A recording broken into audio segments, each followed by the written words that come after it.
আসসালামু আলাইকুম ওয়া রাহমাতুল্লাহ। নাহমাদুহু ওয়া নুসাল্লি আলা রাসূলিহিল কারীম, আম্মা বা'দ। ফাআউযু বিল্লাহি মিনাশ শাইতানির রাজীম। বিসমিল্লাহির রাহমানির রাহিম। ইয়া আইয়ুহাল্লাযীনা আমানু কুতিবা আলাইকুমুস সিয়াম কামা কুতিবা আলাল্লাযীনা মিন ক্বাবলিকুম লাআল্লাকুম তাত্তাকুন। সাদাকাল্লাহুল আযীম ওয়া সাদাকা রাসূলুহুন নাবিয়্যুল কারীম। প্রিয় দর্শক ও শ্রোতা, আপনাদের সকলকে আমন্ত্রণ জানাচ্ছি আপনাদের সকলের প্রিয় অনুষ্ঠান বিজয় টিভির জুমাবারের নিয়মিত আয়োজন পিএসপি ইসলামের কথায়। প্রিয় দর্শক, আমরা আছি রমজানের বরকতময় দিনগুলোতে। আল্লাহ তাআলা আমাদেরকে এই মাসটি দিয়েছেন রহমত, মাগফিরাত এবং নাজাতের জন্য। আমরা আজকে জানব রমজানের গুরুত্ব এবং তাৎপর্য সম্পর্কে। আমাদের এই গুরুত্বপূর্ণ বিষয়ে আলোচনা করার জন্য বরাবর ন্যায় আমাদের স্টুডিওতে উপস্থিত আছেন দেশবরেণ্য আলেমে দ্বীন, ঢাকার ঐতিহ্যবাহী দ্বীনী শিক্ষা প্রতিষ্ঠান কাদেরিয়া তৈয়বিয়া কামিল মাদ্রাসার সম্মানিত উপাধ্যক্ষ শাইখুল হাদিস মুফতি আল্লামা আবুল কাশেম মোহাম্মদ ফজলুল হক। আসসালামু আলাইকুম ওয়া রাহমাতুল্লাহ। ওয়ালাইকুম আসসালাম ওয়া রাহমাতুল্লাহি ওয়া মুহতারাম, বারাকাতুহু। কেমন আছেন? আলহামদুলিল্লাহ ভালো আছি।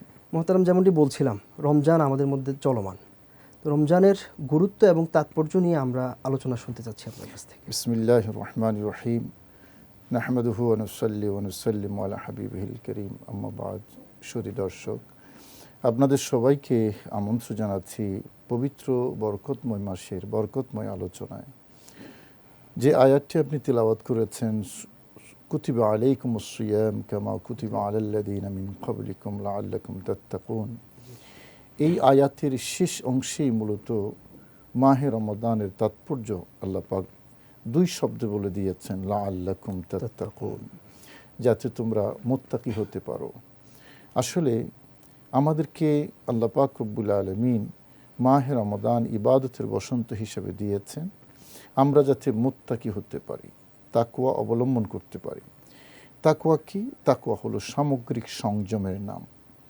হযরত আবু হুরায়রা রাদিয়াল্লাহু তাআলা আনহু নবীজি সাল্লাল্লাহু আলাইহি ওয়াসাল্লামকে একবার তাকওয়া কাকে বলে এটা সম্পর্কে জিজ্ঞেস করেছিলেন, খুবই গুরুত্বপূর্ণ।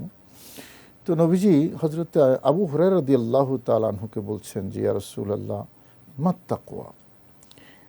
তো নবীজি আবু হুরায়রাকে জবাব দিয়েছেন যে, তুমি কি এমন কোনো রাস্তায় কখনো হেঁটেছ যেই রাস্তায় কাঁটা বিছানো থাকে, কাঁটাওয়ালা রাস্তায়? বললেন, হ্যাঁ, চলেছি। তো নবীজি জিজ্ঞেস করলেন, কিভাবে চলেছ?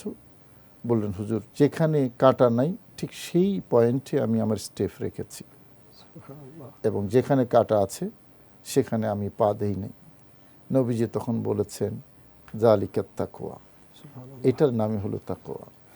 তার মানে এটা একটা মাল্টিমিডিয়া প্র্যাকটিক্যাল ক্লাস ছিল আবু হুরায়রার জন্য। এই যে তাকওয়াটা, তাহলে ক্ষতিকারক জায়গায় স্টেপ না রাখা, এটার অর্থ কি? অর্থ হলো যেটা আমার দুনিয়া এবং আখিরাতে, বিশেষ করে আখিরাতের নাজাত এবং মুক্তির পথে প্রতিবন্ধকতা, সেই জায়গায় আমি যাব না, সেই জায়গায় আমার স্টেপ যাবে না, সেই জায়গায় আমার কথাবার্তা আচরণ সব কিছু আমি সেখান থেকে বেঁচে থাকব। এটার নাম হলো তাকওয়া। তাকওয়ার এই সংজ্ঞাটাই যদি আমরা মাথায় রাখি, তাহলে সিয়াম সাধনার কনক্লুশন যেটা আল্লাহ বলেছেন, লাআল্লাকুম তাত্তাকুন, এটা আমাদের বুঝে আসবে। রোজা কিসের জন্য? রোজা আমাদেরকে সংযমী করার জন্য। এখন এই তাকওয়ার সংজ্ঞাটা আমরা মাথায় নিয়ে এবার যদি আমরা রোজার চরিত্রটা বিশ্লেষণ করি, রোজা যেই আমাদেরকে পানাহার পরিত্যাগ করার জন্য বলেছে, বা আমাদের প্রতিদিন আমরা কিভাবে কাটাবো, রমজানের দিনগুলো, রাতগুলো কিভাবে কাটালে আমরা এই রমজানের গুরুত্ব এবং তাৎপর্যতা আমাদের মধ্যে আমরা সফলতা লাভ করতে পারি। রাইট, এটি সফলতার মানে ভিত্তিটাই তো ইবাদত, বিশেষ করে মাহে রমাদানের সিয়াম সাধনা। তো এই সফলতার জন্য যেটা আমাদের করণীয় সেটা হলো তাকওয়ার যেই মূল কনসেপ্ট, সেটা আমাদের চরিত্রে, আমাদের জীবনে ধারণ করা। তো রোজার চরিত্রটা কি? রোজার চরিত্র হলো পানাহার এবং স্ত্রীর সম্ভোগ থেকে বিরত থাকে। তো এটা তো কাঁটা না, পানাহার পরিত্যাগ করা তো কাঁটা না, এটা আমার হালাল। স্ত্রী, স্বামীর জন্য স্ত্রী হালাল, স্ত্রীর জন্য স্বামী হালাল। তো কথা তো ছিল, তাকওয়ার সংজ্ঞায় কথা তো ছিল যে আমি কাঁটা যেখানে আছে সেখানে আমি স্টেপ দেব না। তো এটার সাথে তো রোজার চরিত্র মিলে না। আসলে গবেষক যারা, তারা যদি এতটুকু গবেষণা করে তাহলেই বুঝতে পারবে যে আসলে মূল ভেদ রহস্যটা কোথায়। আমরা কিন্তু সে গোড়ায় যাচ্ছি না, আমরা ভাসমান কিছু কথা মানুষকে বোঝাচ্ছি, বলছি। মানুষ কিন্তু সেই জন্য মানে দ্রব্যমূল্য বাড়িয়ে দিচ্ছে, ভেজাল দিচ্ছে, মানে কত ধরনের যে অপরাধ রমজান মাসে হচ্ছে। কেন হচ্ছে? কারণ আমরা রোজার একটা সংজ্ঞা উপস্থাপন করলাম, মানুষ মনে করছে হ্যাঁ আমি খানা দানা বন্ধ কইরা আমি যদি থাকি তাইলে রোজা হয়ে গেল, বাকি আকাম কুকাম যা আছে সব করতে পারবো। এই যে ভুল ধারণা, মূলত এখানে আমি একটা ট্রেডিশনাল রোজার ধারণার পাশাপাশি একটা হাদিস শরীফ কোট করতে চাই, তাহলে তাৎপর্যটা বুঝে আসবে। নবীজি বলেছেন, মাল্লাম ইয়াদা কাওলা যুর ওয়াল আমালা বিহ ফালাইসা লিল্লাহি হাজাতুন ফি আন ইয়াদা তাআমাহু ওয়া শারাবা। যেই ব্যক্তি মিথ্যা কথা এবং মিথ্যাচার পরিত্যাগ করতে পারলো না, তার উপবাস যাপন করার কোনো প্রয়োজন আল্লাহর নাই। তাহলে মিথ্যা কথা, মিথ্যাচার পরিত্যাগ করা কিন্তু ওই তিনটার ট্রেডিশনাল রোজার সংজ্ঞার মধ্যে নাই। অথচ এটা রোজার জন্য এটা কাটা, যে কাটার কথা নবীজি আবু হুরায়রাকে বলেছেন, এটা কিন্তু একটা কাটা। কি বলেছেন? হ্যাঁ, মিথ্যা কথাও বলবা, রোজাও থাকবা, প্রয়োজন নেই তোমার এই উপবাস থাকার। মিথ্যাচার করবা, আবার রোজাও থাকবা, প্রয়োজন নেই। তাহলে বোঝা গেল ট্রেডিশনাল যে সংজ্ঞাটা, এটাও মানে কিতাবে আছে। আমি কথা বলছি না যে এটা ভুল সংজ্ঞা, না, এই কথা বলছি না, কিন্তু আমাদের বুঝার মধ্যে ভুল আছে। বুঝার মধ্যে ভুল, এটা আমি একটু পরে বলছি। ট্রেডিশনাল সংজ্ঞাটার সাথে আমরা যদি এই হাদিসটা মিলিয়ে দেখি, তাহলে বোঝা যাবে এই তিনটা জিনিস থেকে বিরত থাকার বাইরেও রোজা আছে। শুধু পানাহার এবং স্ত্রী সম্ভোগ, এটা থেকে মানে নিজেদেরকে মুক্ত রাখা, এর বাহিরেও কিন্তু আরও রোজা আছে। তো সেই রোজাটা কি? সেই রোজাটা হলো নবীজি যেটা বলেছেন যে তোমাকে রোজা রাখলে মিথ্যা কথা। তো মিথ্যা কথা কেন? কারণ এটা একটা কাটা। তো এটা যদি কাটা হয় তাহলে গীবতও কাটা, গীবত কাটা হলে দুর্নীতিও কাটা, দুর্নীতি কাটা হলে অস্বাভাবিক মূল্যবৃদ্ধিও কাটা। নবীজি এক্সাম্পলই একটা জিনিস। আপনার কাছে খুব সুন্দর আলোচনা শুনছিলাম, ইনশাআল্লাহ আমরা আরও শুনবো। আমরা যাচ্ছি ছোট্ট একটি বিরতিতে। সুপ্রিয় দর্শক শ্রোতা, আপনারা শুনছিলেন আপনাদের প্রিয় অনুষ্ঠান পিএসপি ইসলামের কথা। আমাদের সঙ্গেই থাকুন, ফিরছি কিছুক্ষণের মধ্যেই। সুপ্রিয় দর্শক শ্রোতা, ফিরে এলাম বিরতির পর। আপনারা দেখছিলেন আপনাদের সকলের প্রিয় অনুষ্ঠান বিজয় টিভির জুমাবারের নিয়মিত আয়োজন পিএসপি ইসলামের কথা। শুনছিলাম আমরা রমজানের তাৎপর্য, গুরুত্ব নিয়ে। আমাদের বিজ্ঞ আলোচক খুব সুন্দর করে আমাদেরকে বলছিলেন। আমরা আবারও আমাদের আলোচকের কাছে ফিরে যাই। মোহতারাম, বলছিলেন আপনি রমজানের তাৎপর্য এবং গুরুত্ব নিয়ে। জি, রমজানের তাৎপর্য গুরুত্ব সম্পর্কে বিরতিতে যাবার আগে আমি যে হাদিসটি কোট করেছি, এই হাদিসের সাথে আমরা সিয়ামের সংজ্ঞাটাকে মিলিয়ে দেখলে বোঝা যাবে তিনটি জিনিস বিরত থাকার বাহিরেও রোজার আবেদন আছে। নবীজি মিথ্যা পরিত্যাগ করার জন্য বলেছেন, রোজা হওয়ার জন্য। মিথ্যাচার পরিত্যাগ করতে বলেছেন, রোজার সিয়াম ইবাদত হওয়ার জন্য। তাহলে ট্রেডিশনাল সংজ্ঞা যদিও কিতাবে আছে, এটা এর বাহিরে এটা হলো একটা প্রাথমিক সংজ্ঞা রোজার। কিন্তু আমি এই তিনটা জিনিস পরিত্যাগ করে যদি বাকি আকাম কুকাম করি তাহলে রোজার আবেদন নষ্ট হবে। অবশ্যই রোজার আবেদন নষ্ট হবে। সেটা কি? সেটা হলো আমার সামগ্রিক সংযম। এখন তাহলে এই তিনটা, পানাহার পরিত্যাগ করা, মিথ্যা, এটা কিন্তু কাটা। এটা নিশ্চিতভাবে রোজার ভিতরেও কাটা, রোজার বাহিরেও কাটা। কিন্তু পানাহার যেটা, এটা তো হালাল আমার জন্য, এটা কাটা কেন বললো? এটাকে পরিত্যাগ করার কথা কেন বললো? মূল রহস্যটা যেটা, আল্লাহ এবং রসুল সাল্লাল্লাহু আলাইহি ওয়াসাল্লাম আমাদেরকে যে শিক্ষাটা দিচ্ছেন, সেই শিক্ষাটা হলো এটা একটা পরীক্ষা। যে দেখি, কুলু ওয়াশরাবু হাত্তা ইয়াতাবায়্যানা লাকুমুল খাইতুল আবয়াদু মিনাল খাইতিল আসওয়াদি মিনাল ফাজর সুম্মা আতিমুস সিয়াম ইলাল লাইল। যে তোমরা সুবহে সাদেক থেকে সূর্যাস্ত পর্যন্ত পানাহার পরিত্যাগ করে থাকো, রোজা রাখো, সরি মানে খাইতে আবিয়াত পর্যন্ত করো, খাও, পানাহার করো, এরপরে তোমরা এরপর থেকে সন্ধ্যা পর্যন্ত উপবাস যাপন করো। এই যে সন্ধ্যা পর্যন্ত উপবাস যাপন করতে বলেছেন, একটা পরীক্ষা, দেখি বান্দা যেটা তার জন্য হালাল, আমি এখানে রেস্ট্রিকশন দিয়ে দিলাম, খাবার তার জন্য হালাল, ঘরে রকমারি খাবার আছে, খাইলে খেতে পারে, কিন্তু 144 জারি করা আছে, খেতে পারবো না। পানীয় আছে, তার ঘরে তার স্ত্রী আছে, স্ত্রীর জন্য স্বামী আছে, রেস্ট্রিকশন দিয়ে দিলেন। অর্থাৎ যেটা কাটা নয় এটার উপর রেস্ট্রিকশন দিয়ে এটাকে কাটা হিসেবে উপস্থাপন করলেন যে এখান থেকে বিরত থাকো, আল্লাহ এটা তো হালাল, তুমি কেন এখান থেকে বিরত থাকতে বলেছো? জবাব হলেই আমি তোমাকে পরীক্ষা করছি যে আমার অর্ডারে তুমি হালাল পরিত্যাগ করে থাকো কিনা। আমার অর্ডারে যদি তুমি হালাল পরিত্যাগ করে থাকো, অথচ এটা কাটা নয়, তোমার ক্ষতিকারক নয়, তো আমার অর্ডারে যদি তুমি হালাল পরিত্যাগ করতে পারো, তাহলে তুমি পাশ করবা এই মর্মে যে যেই বান্দা আল্লাহর অর্ডারে হালাল পরিত্যাগ করতে পারে, সেই বান্দা আল্লাহর অর্ডারে হারাম পরিত্যাগ করা তো আরো অনেক সহজ তার জন্য। মূলত এখানে আমি যদি একটু জিজ্ঞাসা করি আপনাকে, যে যারা এই হালাল এবং হারামকে একসাথে মিশ্রিত করে রমজানটাকে কাটানোর চেষ্টা করে বা যারা করে, তাদের পরিণতি কি হবে? এইটাই তো বলছিলাম আমি, এই মূল আমার গন্তব্যটা সেই জায়গায়। কোরআনে কারিমে আল্লাহ বলেছেন, ওয়ালা তালবিসুল হাক্কা বিল বাতিল, তোমরা হককে বাতিলের সাথে মিশ্রিত করো না। এখন আমরা কি করি, ওই ট্রেডিশনাল সংজ্ঞাটা নেই, লাআল্লাকুম তাত্তাকুনের যে তাকওয়া আছে এটা নেই না। তো ট্রেডিশনাল সংজ্ঞা নিয়ে আমরা কোনো রকমে সুবহে সাদেক থেকে সূর্যাস্ত পর্যন্ত উপবাস থাইকা ইফতার করিয়া আমরা তৃপ্তির ঢেকুর ফেলি যে হ্যাঁ আমি রোজাটা রাখতে পারছি।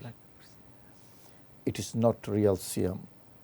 মূলত সামগ্রিক সংযম, লাআল্লাকুম তাত্তাকুন বলেছেন আল্লাহ। এটা এই শব্দটা আমরা যদি শব্দের স্ট্রাকচারটা যদি লক্ষ্য করি, শব্দটা কি?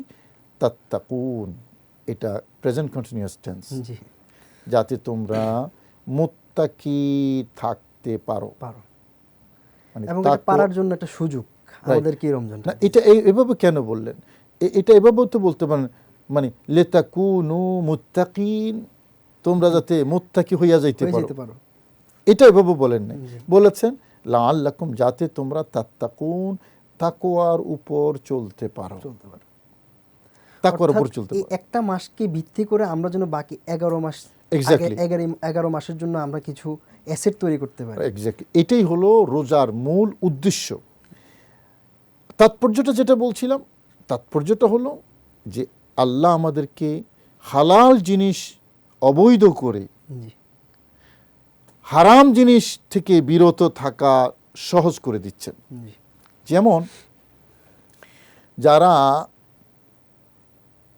সিমের বিচি, ভাজা সিমের বিচি খাই অভ্যস্ত, বোঝা যাচ্ছে তার দাঁত শক্ত আছে, তো এই ব্যক্তিকে যদি আমি আলুর ভর্তা দিই তাহলে সে তো ইজিলি খাইতে পারবে। তো ওই সিমের বিচিটা, ভাজা সিমের বিচিটা খাওয়া কিন্তু কঠিন। ওই সিমের বিচিটা দিয়ে প্রথমে আমার দাঁত পরীক্ষা করা হলো, অথবা যারা গয়ম, যেটাকে আমরা পেয়ারা গয়মের দানা যদি কেউ চাপাইতে পারে, তার জন্য কিন্তু অন্যান্য জিনিস চাবানো খুব সহজ।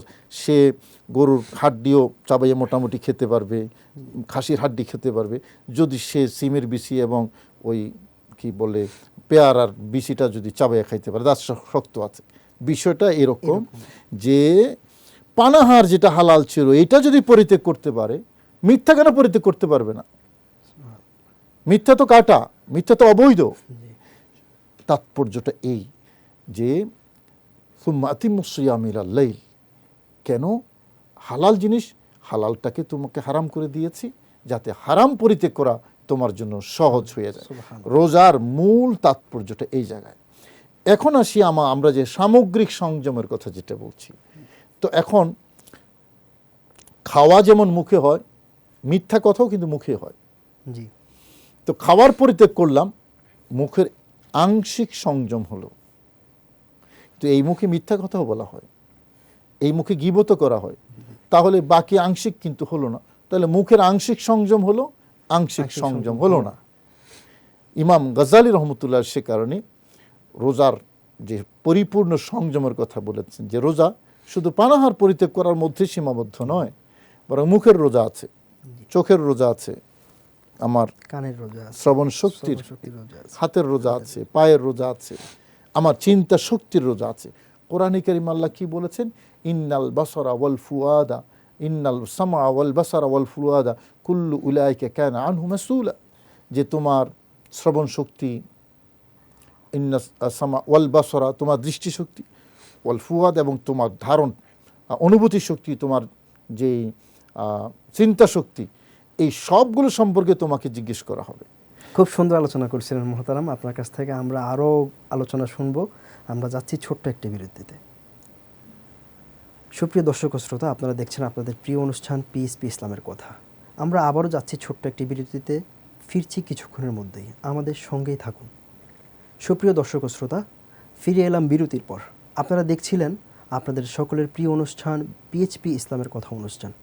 আমরা শুনছিলাম খুব সুন্দরভাবে রোজার তাৎপর্য এবং গুরুত্ব, এবং কিভাবে রমজানে সংযমী হওয়া যায় এবং কি কি পরিহার করা আমাদের জন্য দায়িত্ব। আমরা আমাদের বিজ্ঞ আলোচক থেকে আমরা আরও শুনবো। আমরা সরাসরি চলে যাচ্ছি আমাদের আলোচকের কাছে। মোহতারাম, আপনি বলছিলেন রমজানের গুরুত্ব এবং তাৎপর্য নিয়ে, রমজানের সংযম নিয়ে আমরা আরও বিস্তারিত জানতে চাই আপনার কাছ থেকে। সামগ্রিক সংযমটার কথা বলছিলাম ইমাম গাজ্জালী রহমতুল্লাহ উদ্ধৃতি দিয়ে। এই কথাগুলো আমাদের মসজিদে, আমাদের বিভিন্ন আলোচনায় আসা দরকার।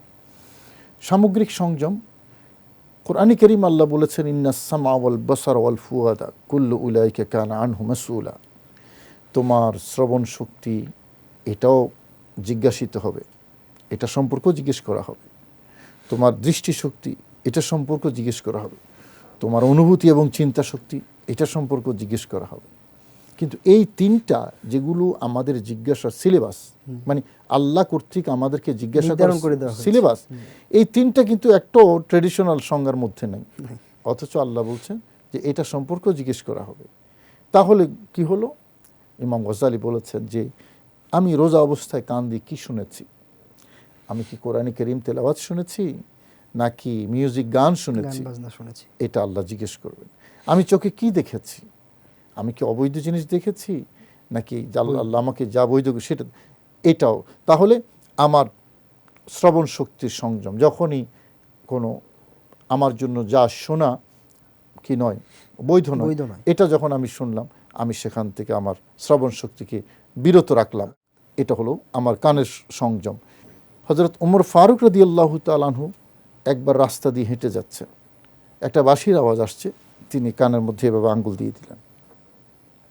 অনেক দূর যাওয়ার পরে এবার সাথীদেরকে জিজ্ঞেস করলেন যে এখন কি আর কিছু শোনা যায়? বললেন না হুজুর, শোনা যায় না। এবার কান থেকে শুনলেন। তাহলে কেন এই কাজটা কেন করলেন? কানের সংযম প্রতিষ্ঠার জন্য, কানের সংযম। অনুরূপভাবে চোখে আমি একটা অবৈধ জিনিস দেখলাম, নবীজি বলছেন লা তুতবি'ন নাজরাতান নাজরা, একবার অতর্কিত তোমার দৃষ্টি পড়ে গেছে, তুমি আর দ্বিতীয়বার সেখানে দৃষ্টি দেবে না, দৃষ্টি ফিরিয়ে নাও। কেন ফিরিয়ে নেব? চোখের সংযম প্রতিষ্ঠা করার জন্য। সবচেয়ে গণ্ডগোল যে জায়গাটায়, সেটা হলো আমার অনুভূতি এবং চিন্তা শক্তি। আমাদের সব গণ্ডগোলের মূল কিন্তু এখানে। আমরা মানি কত কিছু ভাবনায় আসে, আরেকজনকে মারবো, ধরবো, তার ঋণ নিয়ে আর দেবো না, এইরকম দুনিয়ার সব বাজে চিন্তা এখানে আসে। তাহলে মোহতারাম আমরা বলতে পারি যে আমরা সংযমী হওয়ার জন্য একটা প্র্যাকটিক্যাল মাস হলো মাহে রমজান। রাইট, প্র্যাকটিক্যাল না শুধু, মানে পরিপূর্ণ প্র্যাকটিক্যাল, পরিপূর্ণ। আচ্ছা মোহতারাম, তাহলে আমি যদি জিজ্ঞাসা করি আপনাকে যে অন্য তো আরও 11টি মাস আছে, সেই মাসগুলো থেকে এই মাসটাকে কেন স্পেশালি আলাদা করে বলা হয়েছে, এবং এই মাসটাকে কেন আমাদের জন্য এত সুন্দর করে সংযমী হওয়ার জন্য নির্ধারণ করা হয়েছে? আমরা এই যে মোবাইলটা আমার, এটা যখন চার্জ শেষ হয়ে যায়, আমি কিন্তু রাতে ঘুমানোর সময় এটাকে চার্জ দিয়ে রাখি, এবং প্রতিদিন দিই। কারণ ব্যাটারি আছে, সিম কার্ড আছে, আমার ভালো সেট আছে, কিন্তু ব্যাটারিতে চার্জ নেই, আমার মোবাইল চলবে না। কিন্তু আল্লাহ পাক রব্বুল আলামিন প্রতি বছর রমজান মাস আমাদেরকে দেন আমাদের ইবাদতের এই যে চেতনা, এই ব্যাটারিতে চার্জ দেওয়ার জন্য। এক রমজানে চার্জ হয়, পরবর্তী রমজান পর্যন্ত চলে। সেই জন্য তাত্তাকুন বলেছেন। আর ওই যে প্রেজেন্ট চলমান প্রেজেন্ট কন্টিনিউয়াস টেন্স যেটা বললাম, এটা বলতে পারতেন যে তোমরা ঠিক আছে এই রমজান মাসে তোমরা মোত্তাকি থাকো, না, বলেছেন যাতে তোমরা তাকওয়ার উপর চলতে পারো। তো তাকওয়ার উপর চলা মানে ইন ফিউচার আমার যে সময়টা আছে, এই ফিউচার টাইমটাকে আমি তাকওয়ার উপর থাকবো। তো কেন, কিভাবে থাকবো? এখানে ব্যাটারি রিচার্জ হবে, এই রিচার্জ দিয়ে আমার 11 মাস চলবে। বিষয়টা হলো এটা। সেই জন্য নবীজি কি বলেছেন হাদিসে বলেছেন, ওয়া রমাদানু ইলা রমাদানা কাফফারাতুল লিমা বাইনাহুমা। এক রমজান থেকে পরবর্তী রমজান পর্যন্ত মাঝখানে যদি কোনো গুনাহ খাতা হয়ে থাকে, পরবর্তী রমজানে সিয়াম সাধনা করলে মাঝখানে গুনাহ খাতাটা আল্লাহ মাফ করে দেন। তাহলে রমজান টু রমজান কেন বললেন? কারণ ওই ব্যাটারি চার্জ হবে, সেখানে আবার নতুন করে সিয়াম পালন করবে। মাঝখানে কিছু ভুল ত্রুটি হলে আল্লাহ দয়া এবং মেহেরবানিতে, যেটা প্রথমেই ভূমিকার মধ্যে আপনি বলেছেন যে মাগফিরাতের মাস, আসলেই আমাদের পূর্বের যে গুনাহগুলো আছে, নবীজি বলেছেন মান সামা রমাদান ঈমানান ওয়া ইহতিসাবা গুফিরা লাহু মা তাকাদ্দামা মিন যামবি। যে ব্যক্তি রমাদান মাস সিয়াম পালন করলো, তার পূর্বের সকল গুনাহ খাতা আল্লাহ পাক রব্বুল আলামিন মাফ করে দেন। তো এই রমজান আমাদেরকে সুযোগ করে দেয় মাগফিরাতের, আল্লাহর দরবারে ক্ষমা প্রার্থনা করে আমাদের যেই গুনাহগুলো আছে, পাপ রাশিগুলো আছে, এগুলা থেকে তওবা করার একটা সুযোগ আসে। আমরা সেই সুযোগটাকে কাজে লাগানোই হলো মূল জিনিস। হ্যাঁ, সংযমটা যাতে পরিপূর্ণ হয়। আমি যে তাৎপর্যের কথা বলছিলাম সেটা হলো আমার টোটাল অঙ্গ প্রত্যঙ্গ। আমি তো কানের কথা বললাম, চোখের কথা বললাম, হাত, এখন আমি মারামারি করলাম, অথচ সিয়াম, গায়ে শক্তি আছে। নবীজি বলেছেন ফাইন কাতালাহু আহাদুন আও সাব্বাহু ফালিয়াকুল ইন্নী ইমরুউন সাইম। রোজাদারকে যদি কেউ কতল করতে আসে, তাকে গালি দেয়, তাহলে রোজাদার কি বলবে? ইন্নী ইমরুউন সাইম। বিপরীত দিকে গালি দিচ্ছে, সে বলতেছে ইন্নী ইমরুউন সাইম। বিপরীত দিকে তলোয়ার নিয়ে তার দিকে তেড়ে আসছে, সে বলছে ইন্নী ইমরুউন সাইম। এত কঠিন, কঠোর এবং উঁচু মাত্রার সংযম পৃথিবীর অন্য কোনো ধর্মে আছে কিনা আমার জানা নেই। কি সংযমের শিক্ষা রোজাদারকে আল্লাহ এবং রসুল দিয়েছেন। এখন যেই ব্যক্তিটা আমাকে গালি দিচ্ছে, কতলের কথা বাদে দিলাম, তো গালি দিলে তো সাধারণত গায়ে লাগে। এখন আমি চাইলে গালি দিতে পারি, এবং গালি মনেও আছে, ঠোঁটের মাথায় এসে রয়েছে, কিন্তু নবীজি আমাদের প্রিয় রসুল সাল্লাল্লাহু আলাইহি ওয়াসাল্লাম কি বলেছেন? খবরদার, তুমি গালির জবাব গালি দিয়ে দিও না, কারণ তুমি রোজাদার। রোজা মানি হলো সংযম। এখন গালির জবাব ইন্নী ইমরুউন সাইম দিয়ে দেওয়া, এটা কিন্তু ট্রেডিশনাল সংজ্ঞার মধ্যে নাই, তিনটার মধ্যে নেই। এই হলো আমাদের সংযমের শিক্ষা। এরপরে হাতের যে সংযম, মারামারি করা যাবে না। পায়ের সংযম, পায়ে হেঁটে অবৈধ জায়গায়, অন্যায় জায়গায় যাওয়া যাবে না। আপনার কাছ থেকে আমরা আরও শুনবো ইনশাআল্লাহ। আর আমি আপনার কাছে একটা প্রশ্ন রেখে যাচ্ছি যে আমাদের মাহে রমজানটা আমরা কিভাবে কাটালে আল্লাহ সুবহানাহু ওয়া তাআলার সন্তুষ্টি এবং নৈকট্য আমরা লাভ করতে পারবো। ফিরছি। প্রিয় দর্শক ও শ্রোতা, আপনারা দেখছেন আপনাদের সকলের প্রিয় অনুষ্ঠান বিজয় টিভির জুমাবারের নিয়মিত আয়োজন পিএসপি ইসলামের কথা। আমরা আবারও যাচ্ছি ছোট্ট একটি বিরতিতে, ফিরছি কিছুক্ষণের মধ্যেই, আমাদের সাথেই থাকুন। প্রিয় দর্শক ও শ্রোতা, আপনারা দেখছিলেন আপনাদের প্রিয় অনুষ্ঠান পিএসপি ইসলামের কথা অনুষ্ঠান। আপনারা শুনছিলেন জ্ঞান গর্ব আলোচনা, শুনছিলেন রমজানের গুরুত্ব এবং তাৎপর্য নিয়ে। আমি বিরতিতে যাবার আগে আমাদের বিজ্ঞ আলোচকের কাছে একটি গুরুত্বপূর্ণ প্রশ্ন রেখে গিয়েছিলাম। আমরা এখন সরাসরি আমাদের আলোচকের কাছ থেকে আমাদের এই প্রশ্নের জবাবটা শুনব। মহতারাম, আপনার কাছে আমি একটা প্রশ্ন রেখে গিয়েছিলাম যে আমরা এই আমাদের আল্লাহর সন্তুষ্টি অর্জনের জন্য সংযমী হয়ে কোন কোন আমলগুলো আল্লাহ রাসূল সাল্লাল্লাহু আলাইহি ওয়াসাল্লাম আমাদেরকে শিক্ষা দিয়েছেন, কোন কোন আমলগুলো করলে আমরা আল্লাহর নৈকট্যটা সুন্দরভাবে হাসিল করতে পারব। ধন্যবাদ। প্রথম বিষয় হলো আমাদের সংযমটা যাতে পরিপূর্ণ আমাদের জীবনে আসে, কারণ সংযমী মানি আল্লাহ নৈকট্য অর্জন করা। কোরআনে কারীম আল্লাহ বলেছেন আল্লাহু ইউহিব্বুল মুত্তাকিন, আল্লাহ সংযমী মানে মুত্তাকি ব্যক্তিদেরকে পছন্দ করেন। সংযম যখন আসবে তখন ইবাদতের রাস্তাগুলো আমার জন্য উন্মুক্ত হয়ে যাবে। সেটা কিভাবে?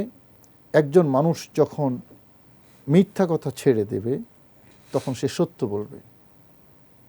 একজন মানুষ যখন দুর্নীতি ছেড়ে দেবে, সে সৎ পথে চলবে। তো দুর্নীতি ছেড়ে দেওয়া মানে সৎ পথে আসা, সৎ পথে আসা মানে তার ইবাদত। ওই সংযমটাই আমার জন্য ইবাদতের সকল রাস্তা খুলে দেবে। সে কারণেই রমজানের প্রথম প্রহরে রাসূল করিম সাল্লাল্লাহু আলাইহি ওয়াসাল্লাম একটা খুতবা দিতেন। ওই খুতবার একটা অংশ, এটা বিশাল একটা খুতবা ছিল, খুতবার একটা অংশ ছিল ইয়া বাগিয়াল খাইরে আকবিল ও ইয়া বাগিয়াশ শাররি আকসির। হে যারা মঙ্গল প্রত্যাশী, যারা ভালো কাজ করার প্রত্যাশী, এগিয়ে যাও। আর যারা অমঙ্গল প্রত্যাশী, যারা মন্দ কাজ করতে চাও, থেমে যাও। এটা মন্দ কাজ করার মাস নয়।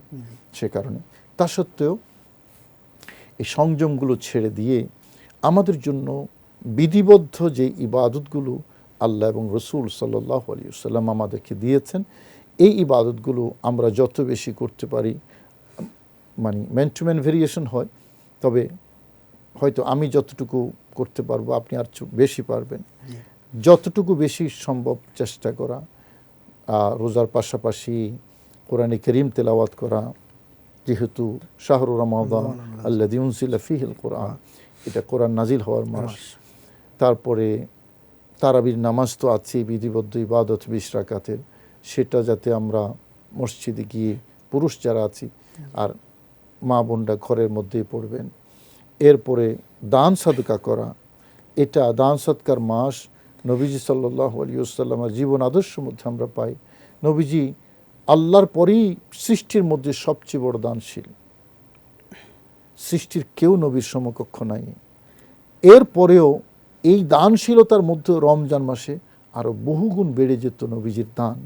নবীজি কি করতেন, যে মিনার রিহিল মুরসালা, অর্থাৎ ঝড়ো বাতাস থেকে আরও গতিতে, আরও বেশি গতিতে নবীজি দান করতেন পবিত্র মাহে রমাদানে। আসলে আমরা দেখতে পাই মিশকাত শরীফের একটা হাদিস, রাসূলুল্লাহ সাল্লাল্লাহু আলাইহি সাল্লাম শাবান মাসের শেষ খুতবায় এই আলোচনাটা করেছিলেন যে ব্যক্তি রমজানে একটি নফল ইবাদত করলো সেজন্য একটি ফরজ ইবাদত করলো, আর যে একটি ফরজ ইবাদত করলো সেজন্য 70টি ফরজ ইবাদত করলো। আসলে এটা ওই খুতবার অংশ, কিন্তু জি জি এই যে অংশটা আপনি বলেছেন এটা ওই খুতবাটের অংশ, যে খুতবার কথা আমি বলছিলাম, যে নবী সাল্লাল্লাহু আলাইহি ওয়াসাল্লাম এই রমজান মাসের যেই বিশালত্ব, রমজানের যে বরকত, সেটাই তুলে ধরেছেন। এবং এটা খুবই সায়েন্টিফিক যে রমজানটা আসছে, ঠিক আসার পূর্ব মুহূর্তে রমজান সম্পর্কে সাহাবাই কেরামকে একটা শর্ট লুক দিয়ে দেওয়া, একটা ধারণা দিয়ে দেওয়া, যাতে রমজানের প্রতি, এবং সেজন্যই নবীজি বলেছেন যে মানুষ রমজানের ভিতরে কি আছে এটা যদি মানুষ জানতে পারত, তাহলে সে আল্লাহর কাছে পুরো বছর রমজান হয়ে যাক সেটাই দাবি করত, সেটাই প্রত্যাশা করত। তো এর পাশাপাশি আরও ইবাদত আমরা ইস্তেগফার বেশি করতে পারি। নবীজি নিষ্পাপ, তারপরেও দৈনিক 70 থেকে 100 বার নবীজি আল্লাহর দরবারে ইস্তেগফার করতেন, তওবা আল্লাহর দরবারে। এরপরে রাতে যখন সাহারি খেতে উঠব, সাহারিটি সেলফ একটা ইবাদত। এর আগে যদি আমরা সম্ভব এবং সুযোগ হয় এবং যথেষ্ট সম্ভব বলে আমি মনে করি, তাহাজ্জুদ 8 রাকাত তাহাজ্জুদের নামাজ আদায় করা, আল্লাহর দরবারে কান্নাকাটি করা, এবং সবচেয়ে বড় কথা হলো যে উদ্দেশ্যে আল্লাহ পাক রব্বুল আলামিন আমাদেরকে রমজান মাস দিয়েছেন, যে সকল ধরনের অপরাধ কর্ম থেকে আমাদের, একটা হলো ব্যক্তি অপরাধ আর একটা হলো সামাজিক অপরাধ। কিছু অপরাধের ক্ষতিকারক দিক ব্যক্তির মধ্যে সীমাবদ্ধ থাকে, আর কিছু অপরাধ সমাজে বিস্তৃত হয়ে যায়। আমরা যদি এই যে অসহনীয় দ্রব্যমূল্য যেটা বাড়িয়ে দিচ্ছে, আমি একা লাভবান হচ্ছি, কিন্তু ক্ষতিগ্রস্ত হচ্ছে পুরো কমিউনিটি, পুরো সমাজ, তাহলে আমি মনে করছি আমার স্বাধীনতা আছে, আমি 10 টাকার জিনিস 100 টাকা বিক্রি করব, হ্যাঁ স্বাধীনতা আছে আমার, কেউ না কিনলে আমার কিছু যায় আসে না, আমার এটা মোহতারাম, আপনি খুব সুন্দর আলোচনা করছিলেন আমাদেরকে রমজানের গুরুত্ব এবং তাৎপর্য নিয়ে। মোহতারাম, আমরা চলে এসেছি প্রায় শেষ পর্যায়ে, আমরা আজকে শেষ করব। আপনাকে শুকরিয়া, জাযাকাল্লাহ। জাযাকুমুল্লাহ। সুপ্রিয় দর্শক, শুনছিলেন খুবই জ্ঞানগর্ভ আলোচনা, বরকতময় রমজানের গুরুত্বপূর্ণ তাৎপর্য আমরা আলোচনা শুনছিলাম। আল্লাহ তাআলা আমাদের সকলকে এই গুরুত্ব এবং তাৎপর্য নিয়ে কাজ করার তৌফিক দান করুক, আমিন। আপনাদের সকলকে আগামী পর্ব দেখার আমন্ত্রণ জানিয়ে শেষ করছি আপনাদের সকলের প্রিয় অনুষ্ঠান বিজয় টিভির জুমাবারের নিয়মিত আয়োজন পিএসপি ইসলামের কথা। ভালো থাকুন, সুস্থ থাকুন। আসসালামু আলাইকুম ওয়া রাহমাতুল্লাহ।